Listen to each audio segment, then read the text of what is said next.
Okay, awesome. So welcome. My name is Sinchari, and I'm the curator organizer of Balderdash reading series.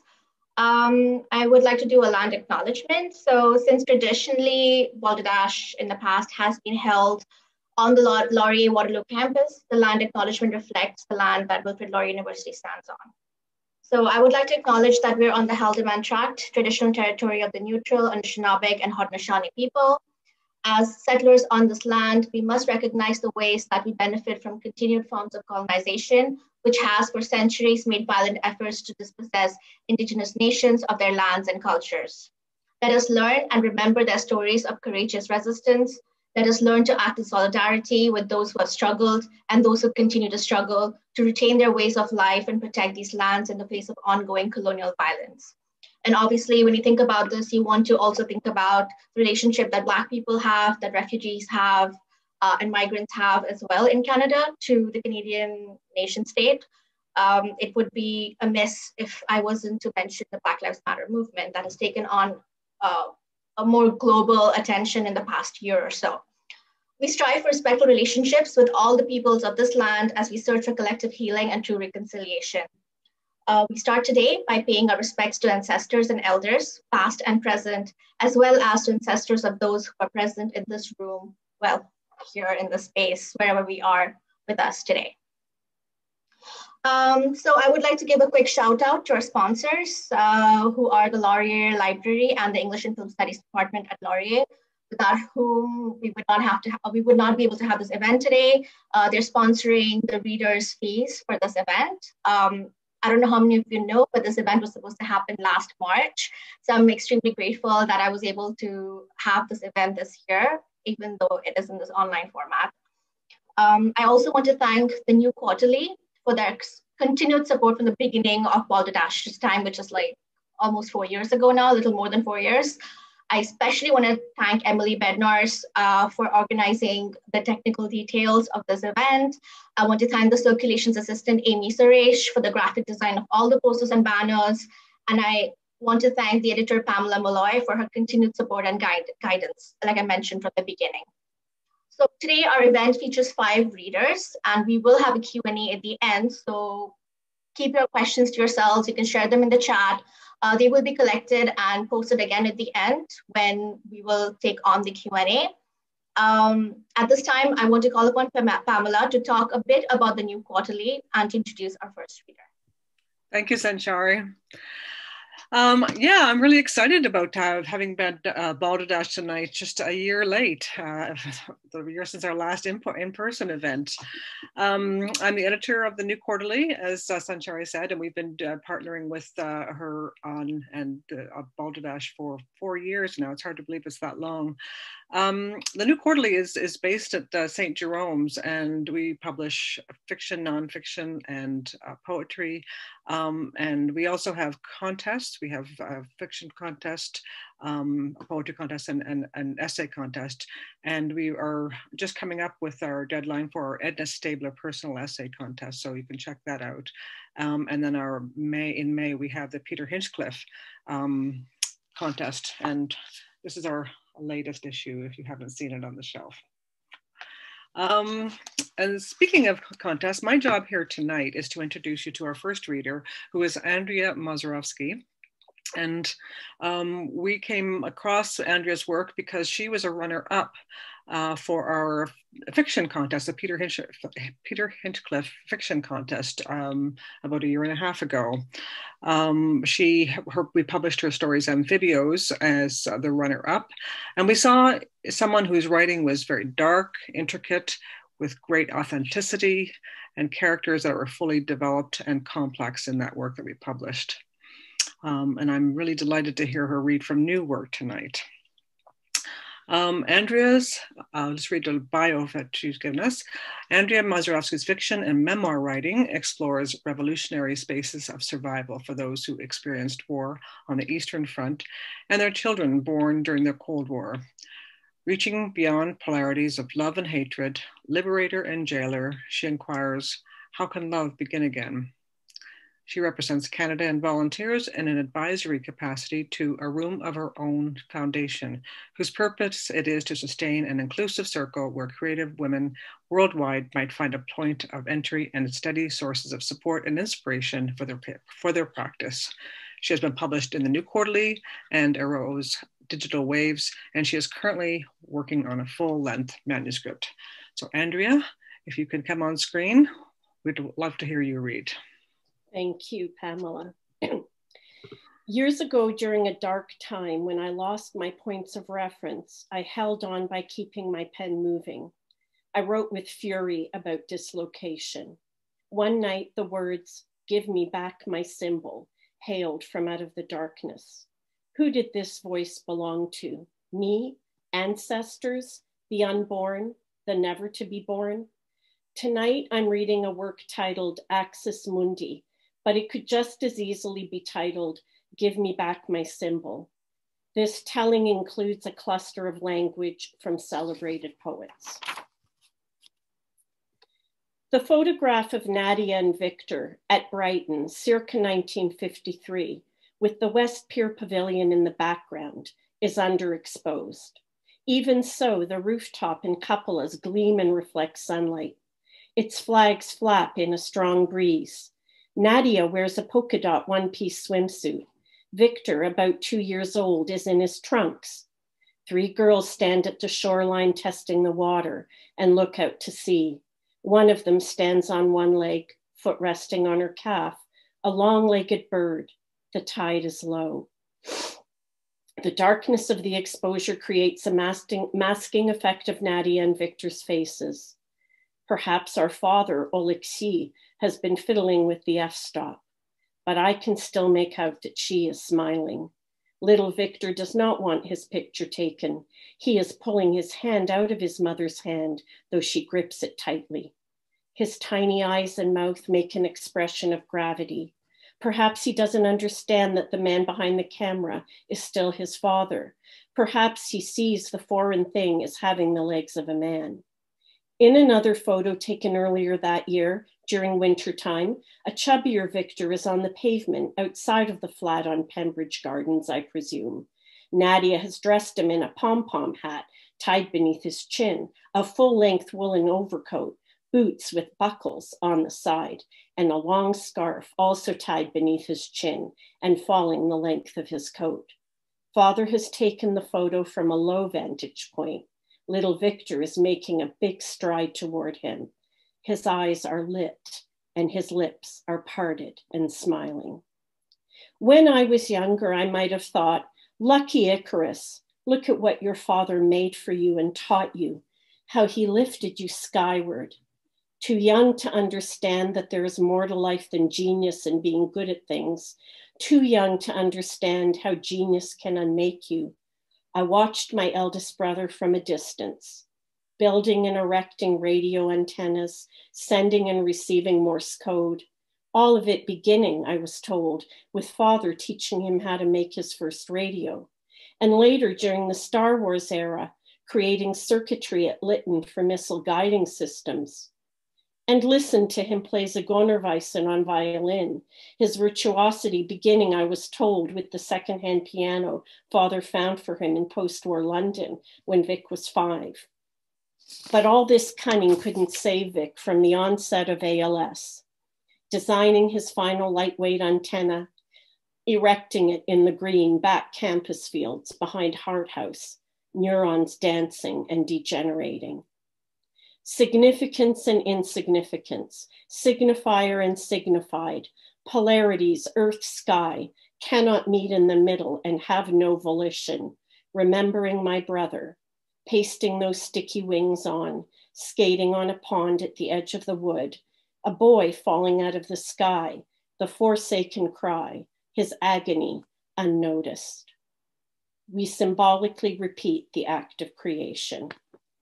I've kept the blueprint of his tent pole antenna design, presented in his last year of life to eager university students of the Hart House Radio Club, where Vic spent most of his time holed up in the shack back in the 70s instead of attending classes, though he still managed to earn his electrical engineering degree. cycling back to rudimentary materials, from circuit boards sealed like vaults behind security codes to tent poles ordered from a catalog. Out on the lawn, beneath the November full moon, moving its one hand width eastward, his last frost moon. We form a circle around him, lend him our hands and our might when he calls out for them, syllables slow, to hoist this nimble spindle. He said he was going into the world and sky. He said, just don't cry.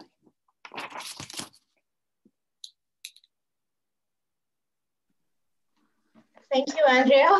I really liked that piece of yours. Thank you for sharing your personal piece with us. Next up, we have Amina Khan. A little bit of Tehmina. She has her home in Toronto, where she lives with her husband, 2 children, and their dog, Luna.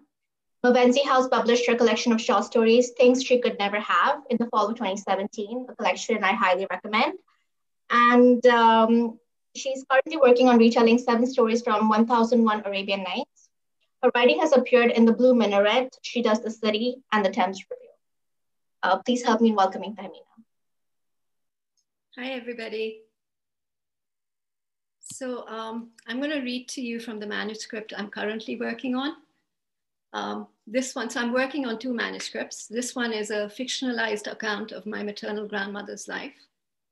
My grandparents got married in Delhi in September 1947, just a month after the creation of India and Pakistan. Following the wedding, my grandfather's parents were killed while on a train returning from Delhi to Hyderabad. His 16-year-old sister was abducted.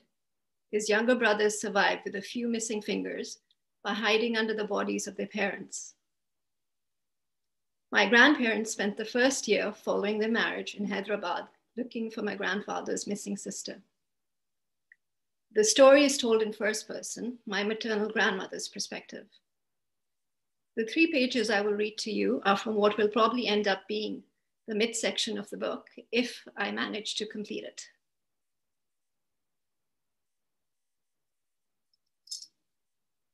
Our own situation in Hyderabad, Dakhan was precarious. Rahim Sahab, that's my grandfather, spent his days looking for Kulsum, his missing sister. Chunnu Miya was my grandfather's older brother, who also stayed back in Hyderabad to look for his sister. Chunnu Miya's police resources helped, but there was no trail to be found. Rahim Sahab walked the streets, one neighborhood after another, returning home in the evenings, spent and desolate. He blamed himself. It was his refusal to delay our marriage which had killed his parents. His decision that resulted in Kulsum's abduction. His willfulness that destroyed Murad's and Iqbal's childhoods. We should have postponed our wedding. It was he who insisted on the autumn honeymoon in Kashmir. He stayed up at nights. He paced around the house. I told him over and over that he was not to blame. I reminded him that our fate rests in Allah's hands. But my words were like water on a hard surface. They did not permeate. Soon it became dangerous for us to remain in the family home. First, we heard of Muslims killing Hindus, then of Hindus killing Muslims. We moved from home to home. In one home, I met a daughter and a mother who shared a room. They'd hung a curtain to partition the room. On the mother's side, everything was Hyderabadi. On the daughter's side, Delhi ruled. We marveled at the constant warfare between these 2 women. The world within that room was a mirror to the world outside. Mother and daughter were family, and yet they were at war with each other. Hindu, Muslim, Sikh. We were family, and yet we were at war as well. In the midst of all this, I became pregnant. We were scared bringing a child into our crazy world, but we were hopeful too. A new life meant hope. We felt his parents would have approved of a grandchild. I spent 9 months eating and sleeping, sometimes in our home, other times in the homes of strangers. We huddled together, sharing food and shelter. A British doctor helped with the delivery, but the middle-aged, bespectacled man soon became a nuisance for me. Maha was born on the 14th of August, 1948, exactly a year after the birth of Pakistan. And just like Pakistan began its life with many a struggle, my daughter's first few months were difficult as well. I had no milk, but my British doctor and my Indian husband both insisted that I had to feed her. I tried and tried, but my breast produced not a single drop. Rahim Sahab scolded. "You must have milk. All mothers have milk," said my husband turned lactation expert. "Love produces milk. Don't you love our little girl? Look, look, look at how sweet she is." He stopped his pacing up and down our room to bring Maha to me. "Look." I looked as instructed. She was indeed very sweet. Big eyes in a small face framed by dark curls. I tried to call forth all the love in my heart. I took deep breaths as one would, preparing to dive into deep water from up high, or to run with great speed, or jump a great distance. I filled my lungs and puffed out my large chest. It was for this very purpose that these mounds of flesh were placed upon my body. I held out my arms, brought our child to my breast, and placed my pale pink nipple in her mouth. She suckled greedily and then began to howl, pitifully. I handed her back to him. "Then I must have no love," I said, as he began his pacing again. It was Jamila Appa who intervened. She brought a glass bottle and formula. These foolish men know nothing. Sometimes there is no milk. My mother had no milk either. She gave all of us goat milk diluted with water. My cousin gives her son this formula. She says it is better than breast milk. They make it in a factory in England, and the Gora man's science makes better milk than a woman's breast. So Gora is the Urdu word for a white man. And so she's saying a white man's science makes better milk than a woman's breast. Thank you all for listening. And thank you, Sanchori, for inviting me. Thank you, Tehmina. That was, I could tell how difficult it was to read that. So thank you for having the courage to share that with us. I am pretty sure you will finish it. Just keep at it, and I'll be excited to read the final work when it's done. Thank you. I would like to welcome our next writer. So the more I say about Faith, the less it'll be, because if you have had the pleasure of ever reading Faith's work or seeing Faith perform, you know exactly what I'm talking about. So a little bit about Faith. Faith has had her work published in Guts Magazine, Beach Magazine, Prism International, Hobart, Without Pretend, The Puritan, and Campus Magazine, amongst other places. She was a semi-finalist in the 2019-92 Y Discovery Poetry Contest and made the shortlist for the 2019 CBC Poetry Prize, which between you and me, I think she should have won. So Faith was born in Toronto and she still resides there. Please help me in welcoming Faith. Thank you so much, Sanchari. That's so kind. And thank you all who came. Yeah, I'm glad that we were able to meet up. Maybe not in the best circumstances, but we're making do. So thank you all for coming. I just have 3 poems for you tonight. So I'll just get to it. So this poem is called For My Splintered Self. 1. Father, my only father. No one believes me when I tell them that you are in my life. I am always weaving you into existence without prompt, into all conversations. This work is not a position I took willingly. I have tried to separate the part from the whole, you and I. It is work to escape my splintered self, that part of me that won't let me die. The same parts of my being I tried to dissect with a bushel of lavender. 2. Father, in the daylight, I become more drastic. I tried to peck at what parts of me weren't you and slice them all away. My hands and feet are easily severed. They drop and roll off into the forest. I have done this just to escape my splintered self. Can you blame me? Why would anyone want a body that people are constantly brushing too close to, are walking directly into, are sitting beside on an empty bus to prove a point?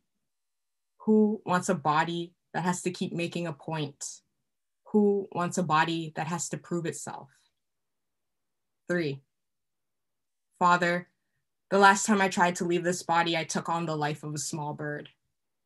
Back home, the chickens sleep in the trees at night. My splintered self was always better at talking about death, making it funny, a joke with a punchline that never gets tired. My splintered self says to be kind to myself, reminds me that we speak out from wherever the hurt found a way in. 4. Father, my splintered self and my mother are talking. My mother tells me that to my splintered self, she would never go to the funeral of someone that has taken their own life. No exceptions. I watch this conversation from the window, from the tree in front of my house that I like to hang in. 5. Father, on the eve of my last day as a bird, a man plucks me from the branches. If it is you who grabs me, I cannot tell. A man plucks me. If it is you who grabs me, I cannot tell. If it is you who grabs me, if it is you or me who grabs me, I cannot tell. You have already been forgiven. If it is you or if it is me, I cannot tell. A man plucks me, wraps his large, lovely hands around my neck, says a small prayer, and rings it. Thank you. Okay, this is the second poem. So generally what I like to do for readings is I like to write a poem specifically for that night. So I wrote this poem to read tonight to you all. So it's called Lake of Rage. A little bit of a backstory. Lake of Rage is a place in Pokemon Gold and Silver where you can catch a red Gyarados. I just really like the name of that. This poem is actually really has nothing to do with Pokemon. It's about a spirit that won't leave you alone, but that's a little bit of the context there. So again, I wrote this poem for you. Lake of Rage. I am awoken to a spirit sitting on my chest. I reach out in the dark and find my own hand grasping at my neck. I open my mouth and the spirit says, "Be afraid if you want." I ask, "Are you a friend?" And the spirit says, "I am half vengeance, half the dirt sitting under your bed." That's not all that helpful, I think, but I say nothing. I am allowed out only as you sleep, the spirit tells me, before lifting one of my eyelids and jumping back into my body, before the sun can touch it. Those are the last words the spirit speaks to me. No wisdom, no language of dreaming. I am allowed out only as you sleep, I hear kicking against my skull as I wash dishes. I am allowed out only as you sleep, I hear as I walk the dog. I am allowed out only as you sleep, I hear as I watch the night shift into the day.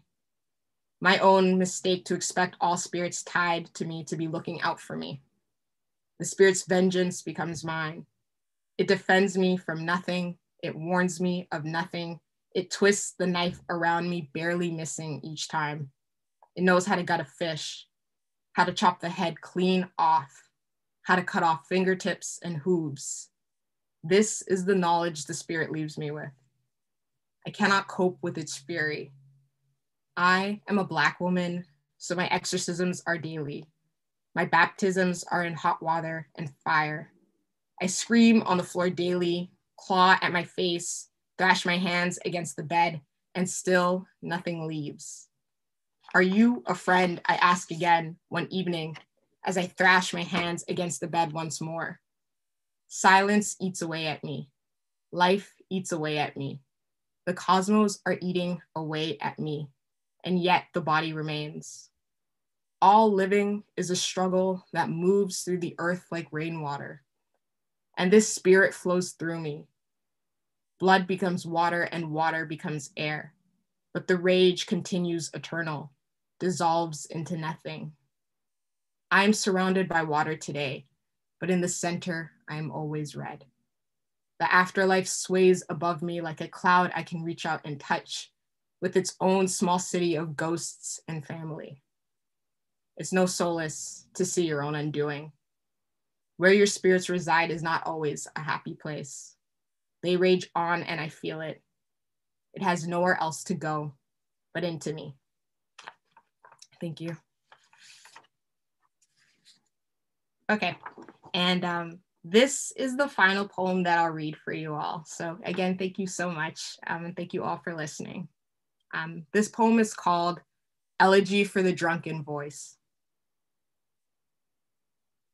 If I hold before you a knife resting against my chest in one hand and a cup in the other, I lose every time. To know a drinker is to know advanced mathematics. One exercise.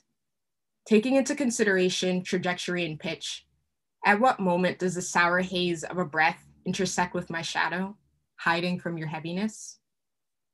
I study collisions so often I become one, and your collisions become my curses. Death to the breath that burns, death to the debate I will always lose, death to the promise of change made in the morning. The only thing I do not wish dead is you, although there have been moments where I, watching your heavy swaying body sleeping after an eruption, unable to tell the difference between sleep and stillness, have considered it. They say in the beginning there was nothing, but in the beginning there was a struggle, a noise. All your weight connects with the earth you are impossible to lift. There was I, putting you to bed fully clothed, removing only your shoes. You show me a drink that you pour into your hand before lighting it aflame. Your hand is bright and burns for a second. This is our life, burning away, and in the smoke you cannot see me. Your voice, after many years of drinking, has become a flame grasping at all the air around it as it seeks to expand. And it is only your voice I can hear. And it is this voice I leave my last curse for. To the voice that asks me, "Can you hear me?" I will always say yes. Yes, I can hear you. I will hear you even when you are dead. Thank you all. Thank you, Faith. Thank you for sharing those powerful poetry with us, especially your Lake of Rage. I think the spirit can be a metaphor for so many things that we're struggling with, especially when you're a Black, Indigenous, or person of color in Canada. So yeah, thank you very much. All right, moving on to our next reader, Daniel Sarah Karasik. So I've had the pleasure of knowing Daniel Sarah through in passing, in that sense, that you've like bumped into each other, you've read at same panels. And now I have the pleasure of working with Daniel Sarah directly for Campus. So I'm really, really lucky. And I feel like the more I get to know them, though we're very much aligned in our values and our understanding of like how the world should work. So I'm really grateful that our worlds and our paths are aligned at this moment. So just a little bit about Daniel Sarah. They are a co-founder and coordinator of Artists for Climate and Migrant Justice and Indigenous Sovereignty. It's a new network that seeks to connect artists with grassroots social movements for radical change. Their recent writing on prison abolition, trans liberation, anti-Semitism, and socialist aesthetics appears in Briar Patch magazine. They're also the author of several books of drama, poetry, and fiction, most recently the short story collection, Faithful and Other Stories from Guernica Editions. Other honors include the CBC Short Story Prize and the Toronto Arts Foundation's Emerging Artists Award. Please help me welcome Daniel Sarah. Hi, thank you so much for that introduction, and thanks for having me. So I'm going to read you a few poems, and I've never read any of these before. Oh, sorry, I gotta adjust the lighting here. I've never read any of these before, so these are all experiments, and most of them are pretty new. One of them is a little bit less new, but also hasn't been aired publicly before. So yeah, this is called Anything You Want.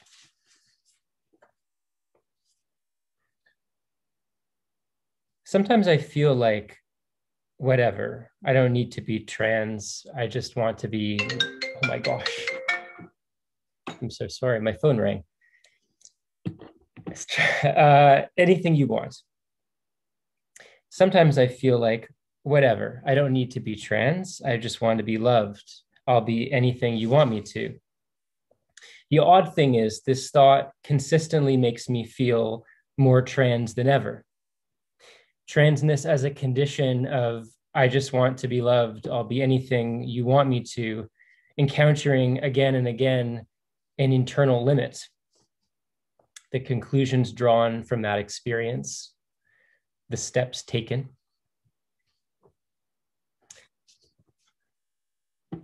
This is a poem called A Still Bell, and this is a little bit more elusive and associative than the mode I'm used to working in. So very much an experiment. And I guess I'll sort of content warning a little bit of a few of these poems. A lot of them have to do with state violence, prison violence, police violence, and involve some sort of non-graphic descriptions of that violence.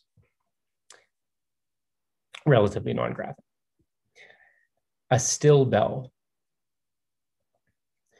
What did the cop say to the cock? What is the warden singing in her garden? Where is the song in the long, hard, solitary spell? Where is the wrong in the heart locked up like a still bell? Is the ice perfect? Has it yet broken? Who's going to test it? Who won't be woken by horses that tramp through the wall, debris pluming, the drywall hoof blessed, Shetland ponies in their Sunday best visible through a hole in a house, by the sea on a stroll, hair a mess.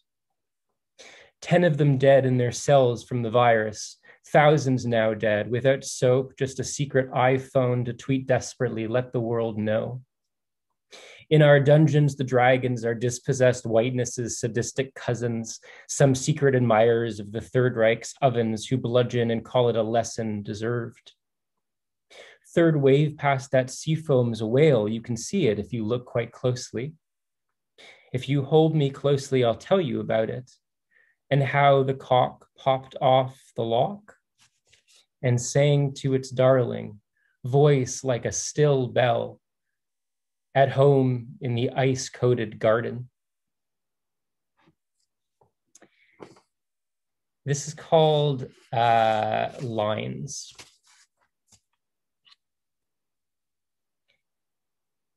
The one-bedroom apartment, priced out of reach of any one person driving groceries to safer folks' door, is a front line.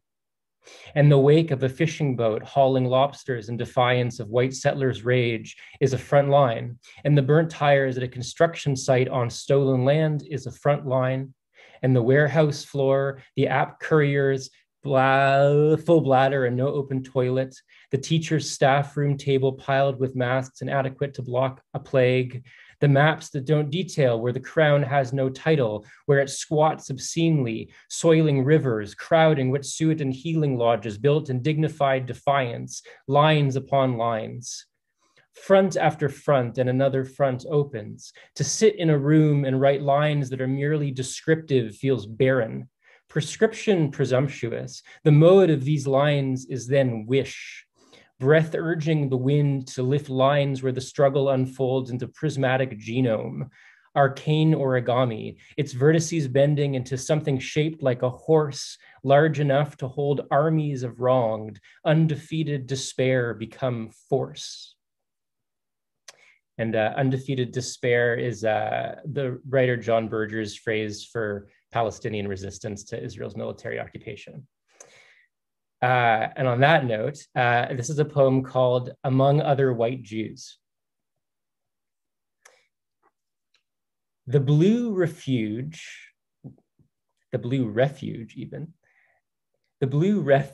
of melancholic caught between, I don't know how to reconcile my guilt at having this much power and rage at having so much less than is imputed to me by those who would like to see me dead, not safety, clearly. And no use to anyone but those who like to see us, if not dead, then at least stuck, quiescent, willing to accept the bargain whiteness and its empires offer us. Amid the dust of police precincts, rubbled, mulched, in streets where tear gas seeps through broken windows, sleepless millions pressed against them, the 12 megapixel cameras in their history documenting sex toys filming, Nameless friends invite us to stand with them in their work and pain and even fun, array our forces on their side. Or sure, we could just hide and wait for whiteness to evict us, like it's always done. This is a poem called Where Tear Gas Can't Reach. It's the second last one I'll read for you. And this is about failures of courage. I throw nuts at the cops from the cheap seats. I'm so afraid of life, I hardly show it. I'm more afraid of death, it's not uncommon. As a result, I fear I'm not much use. I throw nuts at the cops figuratively. Figuratively, I have opinions sometimes. Or maybe just stand passive, barefoot, in a river of what's possible to think. The cops lick at my nuts, I make them bitter. Try to vex the murderers, it isn't much, but I try to make myself useful. Civilizations honor courage, but when uncivil, you and I parade across the lawns of rich adjacencies to power that are housed near the cave I touch myself and sometimes you in, I can't bring myself to fling a single thrill of excrement, even a dog's, at terrace windows. Class mobility is fake, it's true. There's only personalities to whom it seems power just accrues, and maybe in the long run, transformations in the deeper strata that will make class not a thing, abolition as renewal of what's possible to think. But for now, so much violence. I'm seldom brave enough to challenge it head on. I'm frank with you about this. You seem honestly to love me anyway. It's nice that love can work like this, though I suspect the desire can't or doesn't often. Sing as if to compensate, boldly keen to translate rage out of my body into sage contiguities with struggle, but located where tear gas can't reach. I cocoon in pale speech. It won't be pardoned. And this is the last one I'll read for you. It's called, in quotation marks, trans socialist. Trans socialist. As in a public that would be safe and good for trans people. As in what is safe and good for trans people, producing a new kind of public, more adequate, more worthy of the name. As in a socialism whose self-movement moves beyond itself. As in communism, but why not just say that? As in a communism that would abolish debates over when and how to say communism. As in a communism that would abolish every poem that is a poem against the police because obviously no police. As in the condition in which gender is abolished because the work that gender is asked to do is abolished. As in the condition in which gender is reborn as pure play. As in the state of affairs in which the state is a memory recalled only upon consulting the archives, a shining tower or lodge or home built by those who use it. As in a settlement of dwellings, tower or lodge or home or nest, or built by those who use them, with whatever delegation of tasks according to capacity. As in a warm hearth held in common, but also there's privacy. As in erotic community, but soundproofed bedrooms. As in cocks in cute dresses, cunts that are cocks, as in tea for tea for tea for tea for tea. As in strife and envy and competition and violence, yes, sometimes ineluctably violence, but outside the death cult of capital of the wage. As in no bosses, no cops, no shortcuts, no utopia, no final peace, no, in the final analysis, final poem against the police. As in beyond the last white cap, another. As in the prophecy that says there may be no last prophecy, but this can't be it, keep struggling. As in the wish that says there may be no last wish, but this isn't it, keep going. Thanks. Wow, that last poem. As in communism, but why not just say it? Thank you so much for sharing those poems. It seemed to be, you were writing of the present time. They've been written probably during the lockdown. I felt like I was living the moment as you were reading your poetry. Thank you so much for sharing them. I'm just so resonating with that last poem.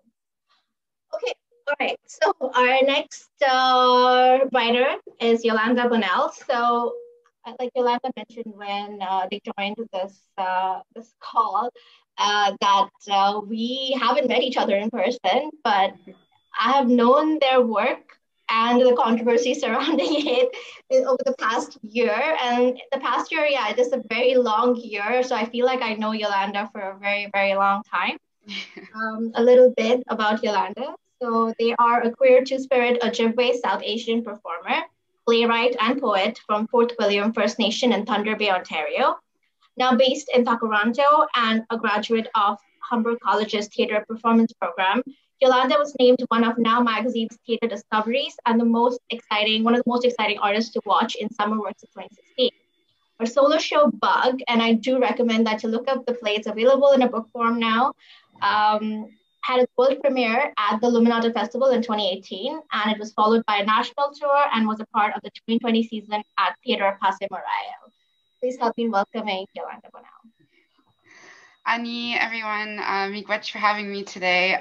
It was so wonderful to hear everyone's work. I'm just blown away by the talent tonight. So miigwech for sharing. I'm going to read two poems. Both are new. The first one I wasn't going to share. I actually debated about it because it's really, it's about depression and the struggle to, function in this pandemic.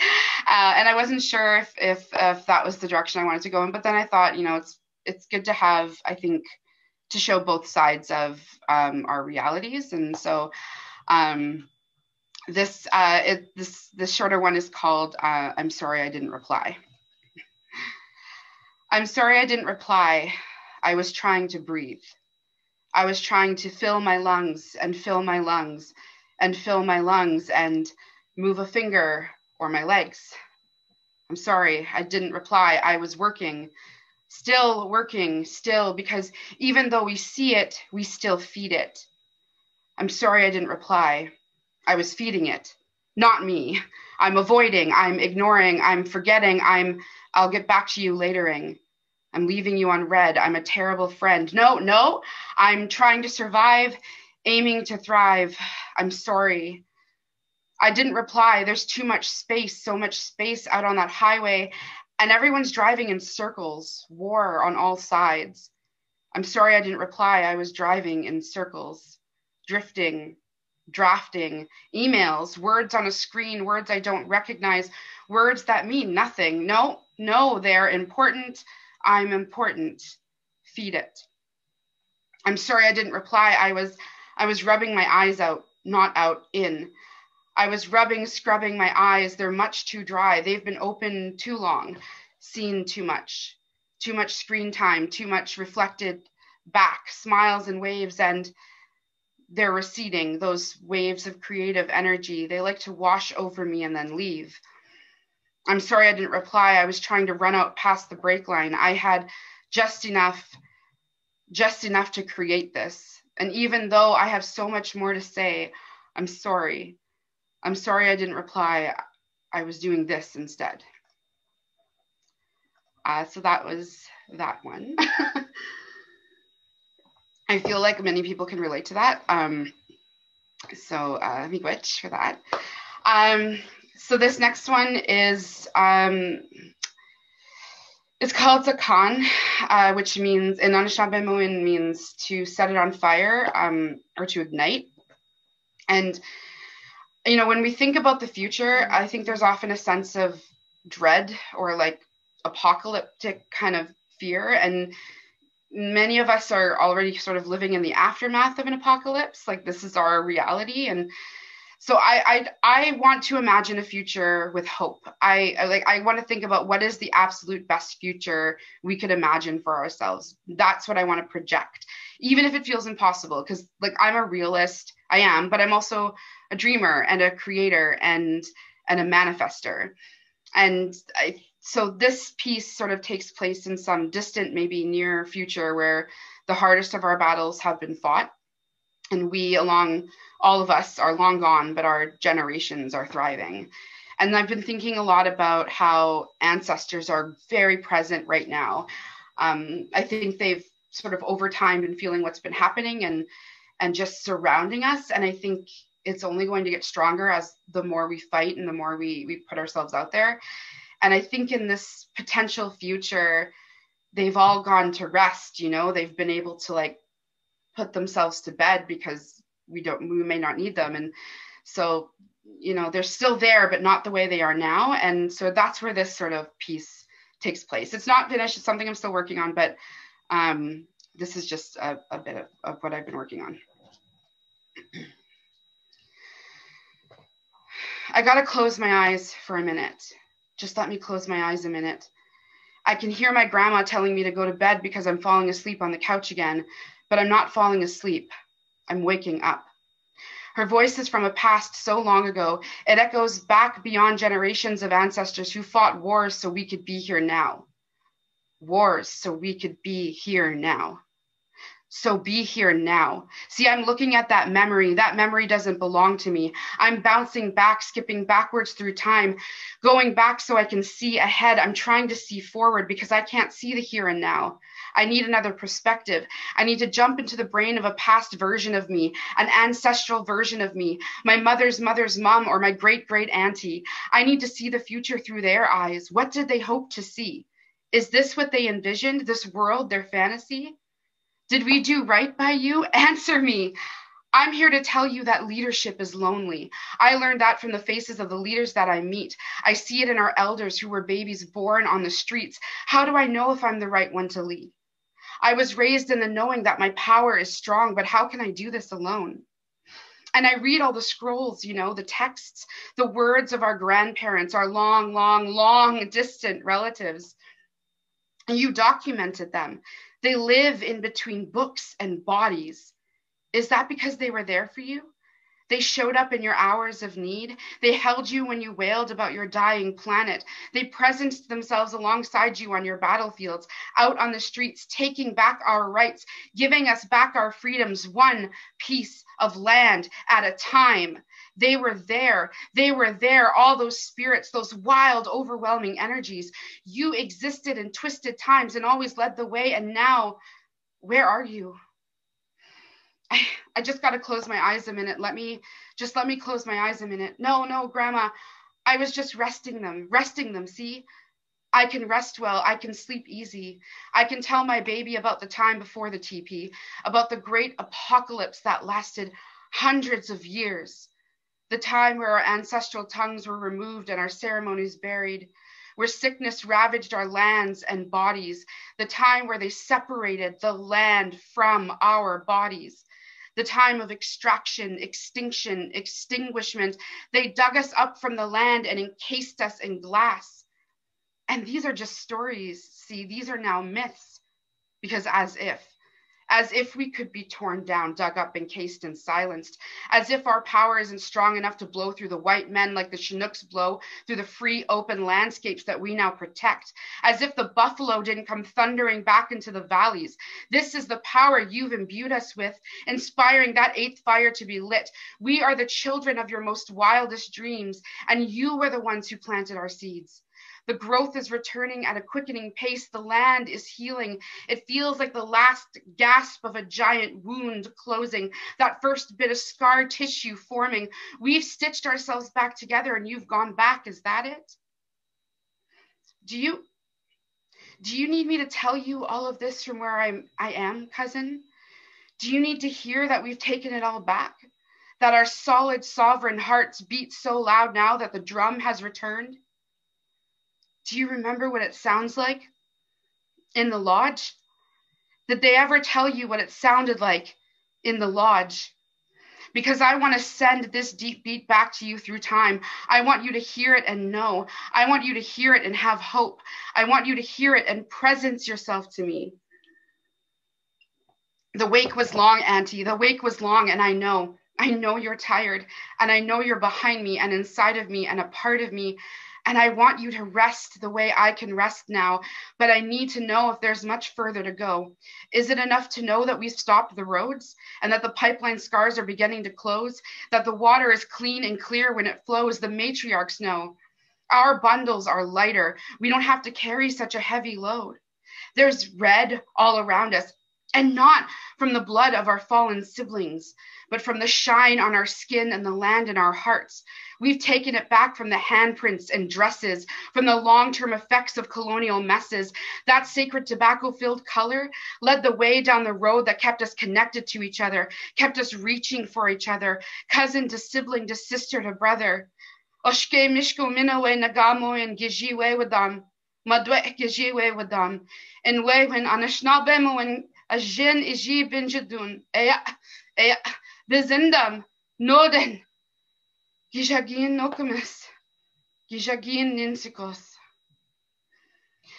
Weya, weya, weyo, weya, heya, heya, ya, heyo. Weya, weya, weyo, weya, heya, heya, ya, heyo. I just gotta close my eyes a minute. Let me just close my eyes, and I'll wait for you in those beautiful waking dreams.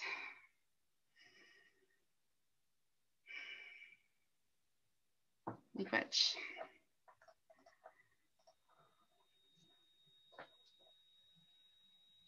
That's it. Oh, like, is there more? Thank you. I honestly, the affective quality, or the emotional quality of your reading, like, I can still feel it on me. Like, oh my God, thank you so much. That was a great end to this whole set of readers that we've had today. Thank you so much for sharing that work. I guess we can jump into our Q&A, and I would ask all our readers to turn on their cameras. And before I start taking questions from the audience, I do have questions of my own. Again, thank you so much for being here today and for sharing extremely, extremely vulnerable work. When I said I was hoping people would share new work, I didn't think people were writing them right now and sharing them, because it's so raw. The work was so raw. I guess my question to everybody is, and this is a question I ask everyone at Balderdash, it's like my go-to question. Some of you are into, like, you write in more than one medium, obviously, like Danielle, Sarah, for example. Yolanda, you write poetry and plays. Andrea, you do memoir and fiction as well. But there seems to be like a dominating, maybe like a dominating medium that you seem to be attracted to. Maybe not all the time, but when you're writing or you're working in one medium specifically. So I guess my question is, why that medium? What draws you to that medium?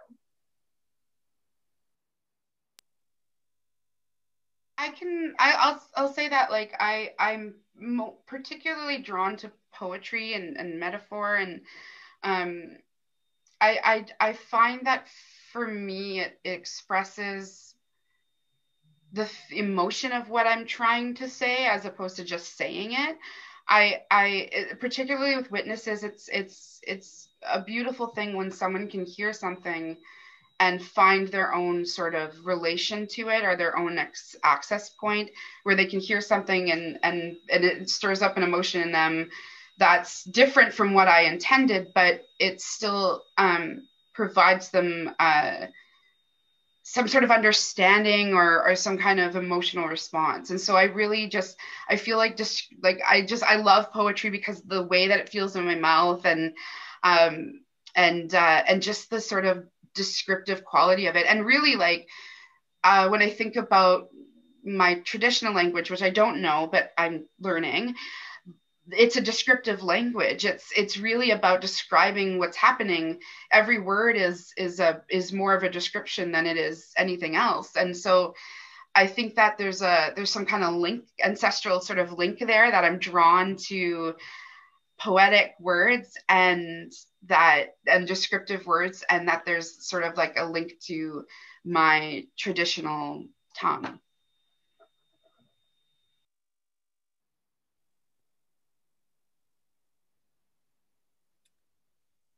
So I write poetry too, but I hide my poetry. I don't share that. I don't dare. So with me, it's short stories so far, but I write mostly because that's my way of saying things. I don't dare say otherwise. And stories allow me to say things in a way that I guess I'm still hiding. I'm saying things, I'm sliding in my truths without actually screaming it out, because I still don't dare scream it out. At some point, I hope I will be able to do that.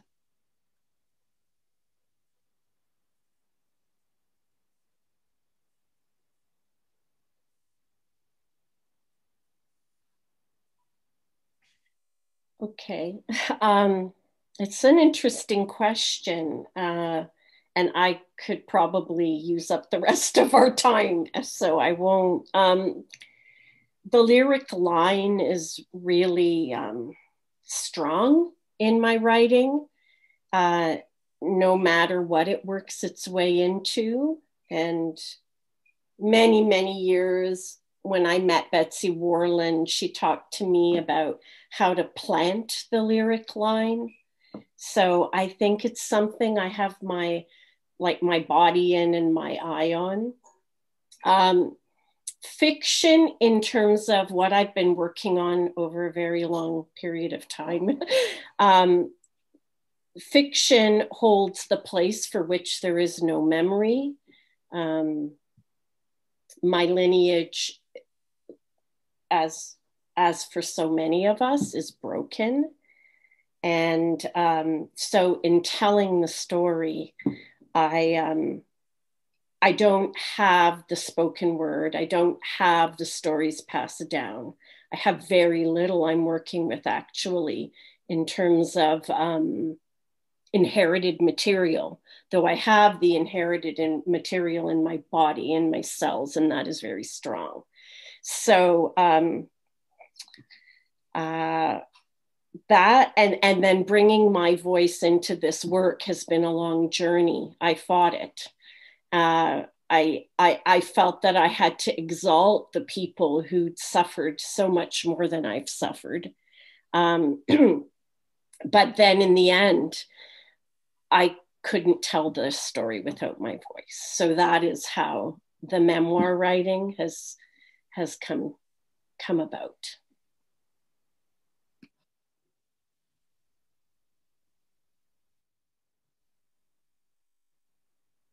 Faith, Daniel, Sarah. Yeah, sure. So for me, I was actually kind of thinking about this recently and what draws me to poetry, because I am like, it's funny, I identify as a fiction writer. Like that's what I would say first if anyone was going to ask me like, what do you write? And I wrote fiction for so long. I guess I'm kind of taking a bit of a break now, but I've only been writing poetry for a few years now. And I was thinking about this when I think about language. So language is the means in which we try to communicate ideas and express, understanding between one another. And all art forms use like language to communicate their ideas. But the thing that I like about poetry so much is, in many ways, it is an interrogation of language. And there's a lot of play of language in poetry. It examines language in a way that I think other art forms often, like, not to shade other art forms, but like it just does this, it does this kind of interrogation in a way that I've like been drawn to in the last few years. So I think, at least for me, that's what I've been thinking about.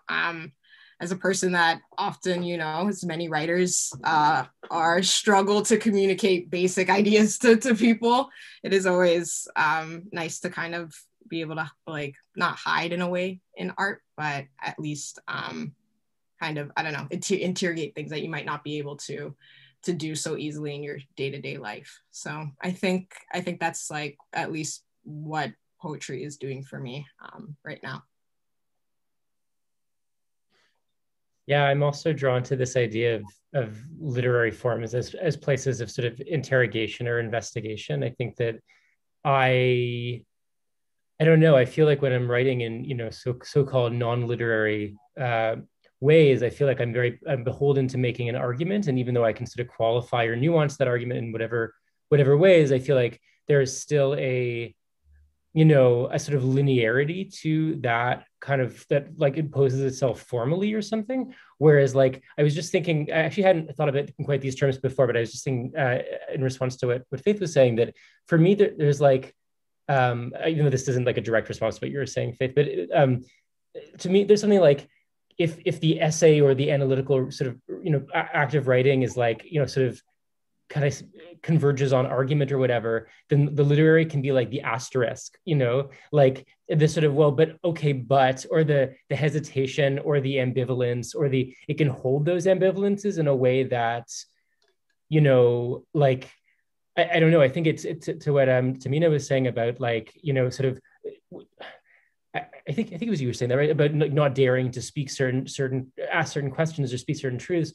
For me, it's like, I think, I don't know. Sometimes I'm like, well, I should, I don't dare to say something maybe because it's just wrong and I shouldn't say that. And so like, it's that hesitation is like, right.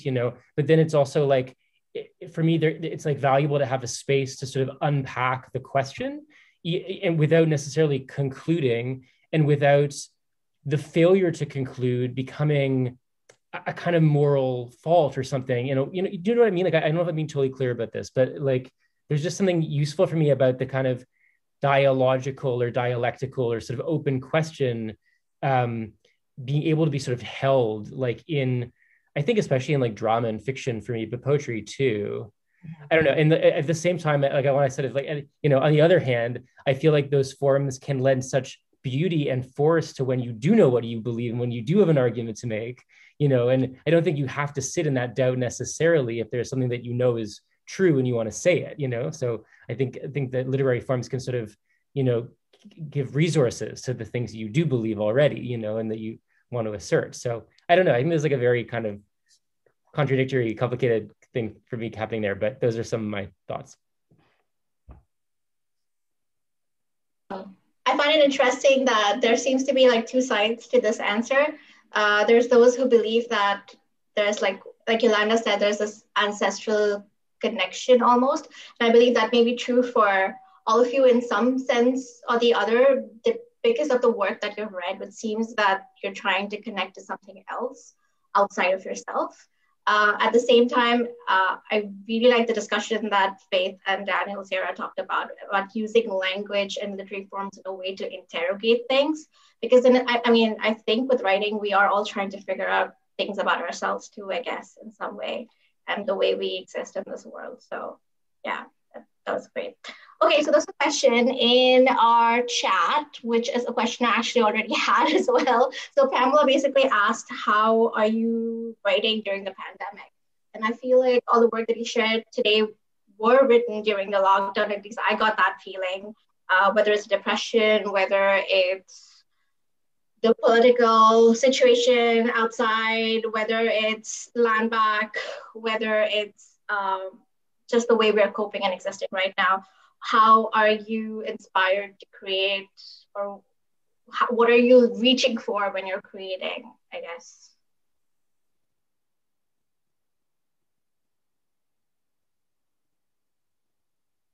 I mean, I feel like the first piece I wrote sort of is the answer. It feels like it comes in waves and then it just goes away really quickly. And when I was writing that, that's exactly what happened. And so I felt like it was important to honor those feelings rather than try to force myself to write something I knew it wasn't going to happen. It was just made me more frustrated. It's been difficult. It's difficult because my energy levels are different, right? Like I'm trying to maintain my mental health in a safe way. And so like now my energy is like, okay, I have enough to like take care of myself and then do the work that I need to do to like survive. And then after that, I'm like, well, there's not much left. So finding creative energy is really difficult. And making space for that energy is really difficult. So I think for me, it's been about just making space is like the biggest thing for everything. Making space for mental health, making space for creative energy, making space for relationships and friendships and whatever, like the way that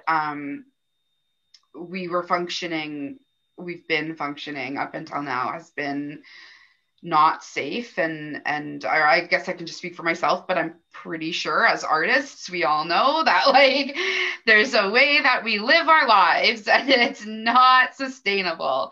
So yeah, I think like, I think for me, it's about like, okay, I've got to clear my schedule because this is creation time now. I can't be focused on like, what workshop do I have to do? Or what am I working on? I have to be strictly focused on writing in order for anything to happen. And even then it might not happen. And that's okay too. Like, you know, it's the primary focus is survival right now. So I think if we're able to create anything, which it's amazing that any of us were able to do, we should all be proud of ourselves.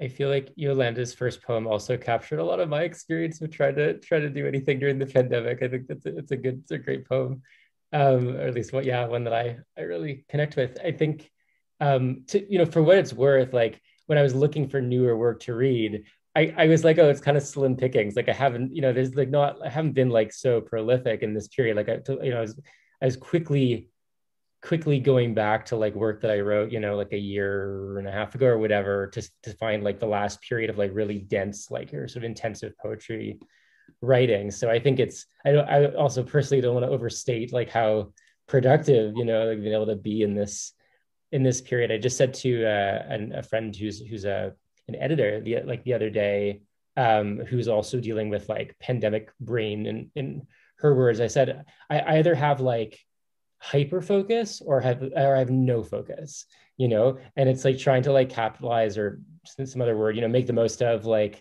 the periods of focus instead of energy, and like, I don't know, like forgive or not forgive, than just like manage like the sort of frustrations of just being like really distracted by all the like social murder happening right now. It's like very distracting, among other like, terrible, very anxiety producing and distracting. I think it's a serious check on, kind of literary productivity, even though it gives you a lot to sort of, there's a lot to write about in a way, but I guess there always is. So yeah, I don't know. I think there's like part of the answer is just like, for me, struggling and like going through waves.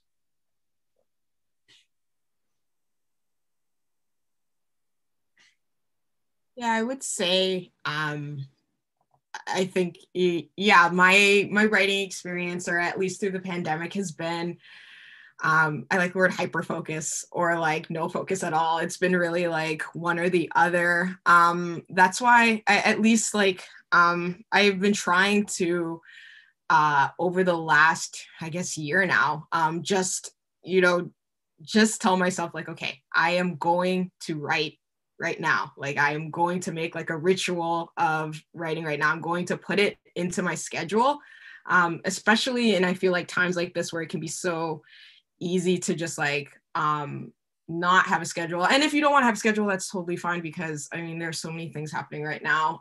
But at least for me, I found that I needed to like restructure my life and organize myself in a new way that I had never really had to before, or was experiencing. I realized in many ways, like it's funny, at the beginning of the pandemic, when I was maybe a little bit more ignorant and didn't realize how long this was going to be, I was like, oh, like I'm writing so much right now because I'm like not getting to hang out with friends and like da da da da da.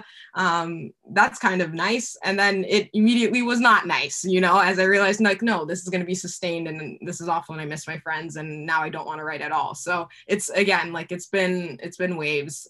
So only recently have I been just trying to like give myself some kind of like ritual of like, okay, I will try to write every day, even if it's just like 5 words in my phone. And sometimes I do and sometimes I don't. And I don't try to beat myself up if I do, if I don't. So yeah, it's just been, the answer is it's been all over the place.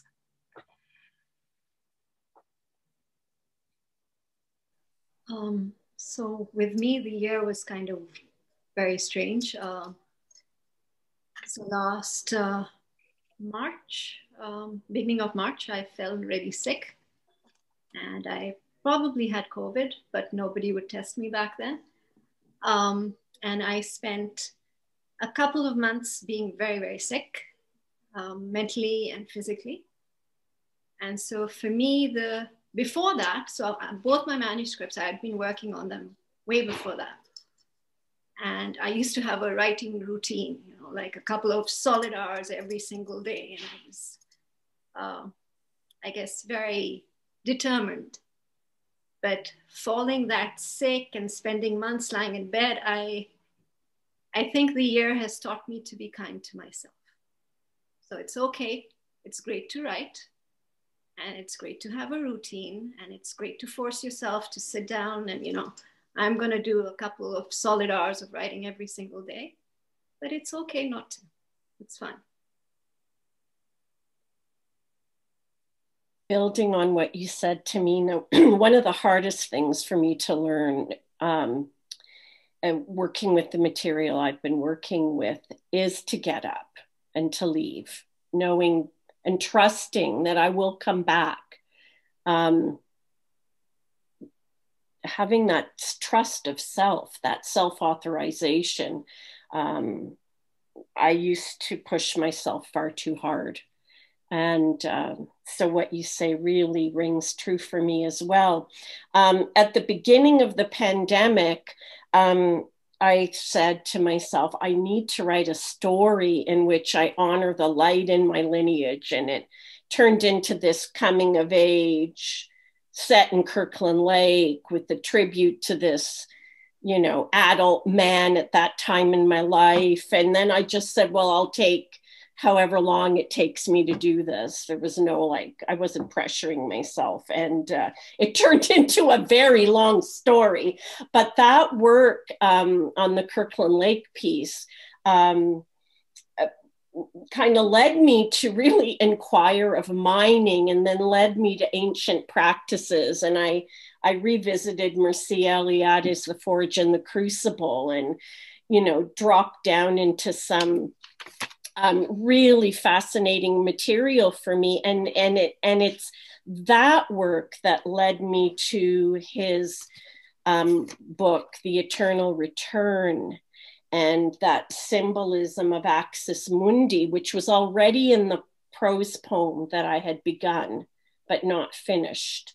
That led me back into that poem, and I finished it in November. So it existed in fragments. And then I have a group of writers I like, again, at the beginning of the pandemic, and I won't get into how we got together, but 2 are in Utah and in Park City, and 1 is in Vancouver, and I believe they may still be on our call, and we get together every morning. And that has made a really big difference. So, yeah. So what I'm hearing is that not only have writers, you especially who's creating, you have to rely on being kind to yourself.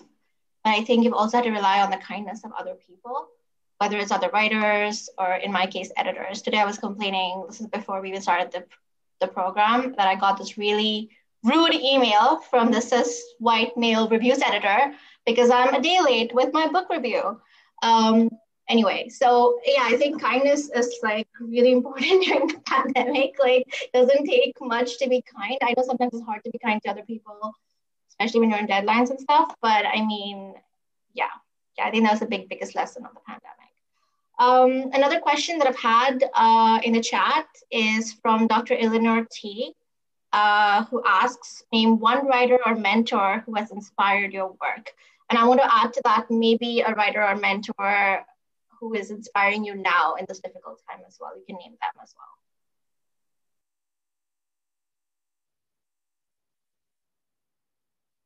well. At least one mentor for me is the great poet Kinesia Lubrin.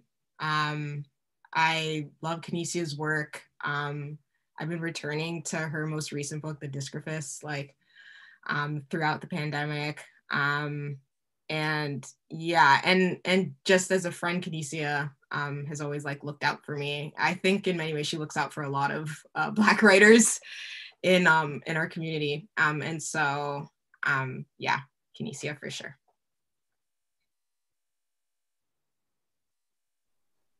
So my other manuscript is a retelling of 1001 Nights. And person helping me with that is M.G. Vasanji. So he reads it over from time to time, and he kind of directs me with other material that I could read, which would help me, because so when I started the retelling of 1001, it was, I think I was very naive, and I thought, oh, I love these stories, I can do this. And I didn't kind of grasp exactly how big a project it was. And so, yeah, I'm very grateful for that help. I feel like I don't have one answer for this, and I'm just gonna go ahead and say that that's okay. I mean, if I go back as far as like when I began to write poetry as a child, like the first time I realized that poetry could be raw and real and crude and like messy and truthful was when I read Patti Smith for the first time. And I was like 12 years old, and I was like, what is this? And so I went on a journey. But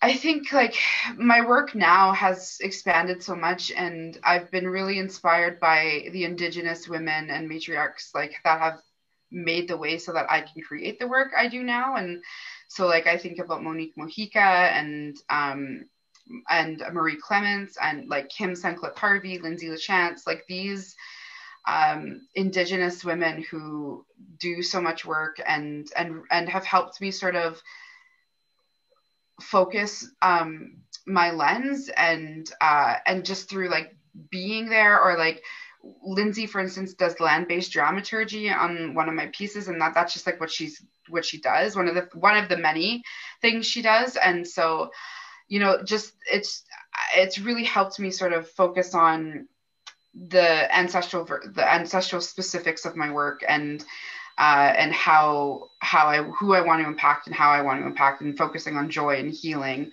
over trauma. So there's been a lot of help with that. But I draw a lot of inspiration from the land. I can't not say that. I mean, my work is land-based and ancestor-based. And so the land and my ancestors are my biggest channels for any of my work now.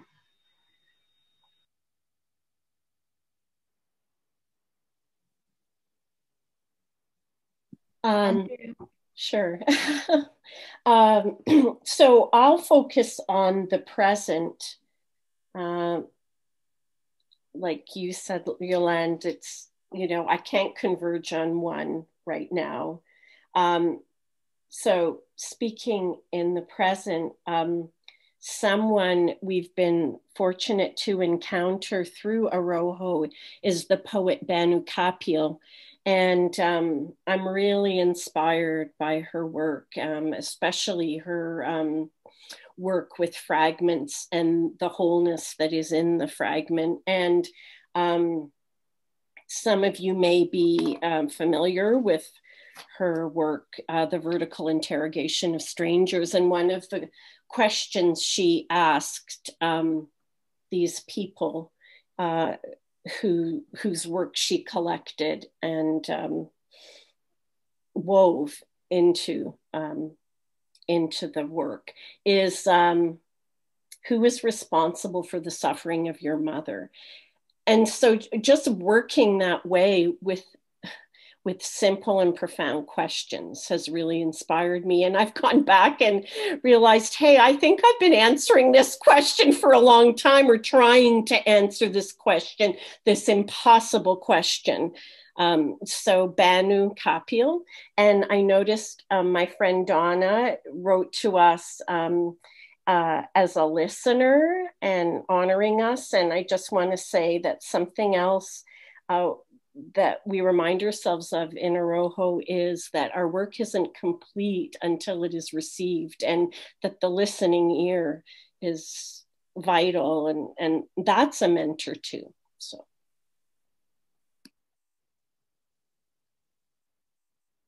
Daniel, Sarah?